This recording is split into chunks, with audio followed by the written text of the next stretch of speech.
হাসিনার দোসর জিএম কাদের উনি বলেন আওয়ামী লীগ আর জাতীয় পার্টি মিলে নাকি তাদের পক্ষে জনগণ 50%। এই কথা বলার সুযোগ পায় কি করে জিএম কাদেররা? শেখ হাসিনার এই রক্ত ঝরানো যে তার যে দুঃশাসন, যে দুঃশাসনের মধ্যে কত মায়ের কোল খালি হয়েছে, কত বোনের চোখ দিয়ে অশ্রু ঝরে পড়েছে, কত পিতা উন্মাদ হয়ে গেছে সন্তানের শোকে।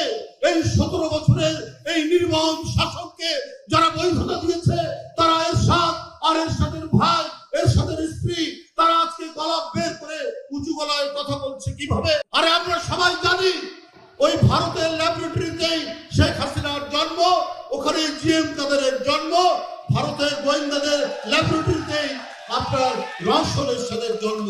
ওরা তো ওই কথা বলবে। এখন ঘাপটি মেরে থাকলেও তারা যে কোনো মুহূর্তে সেই তাদের বিষাক্ত ফোনা ছবল দেবে।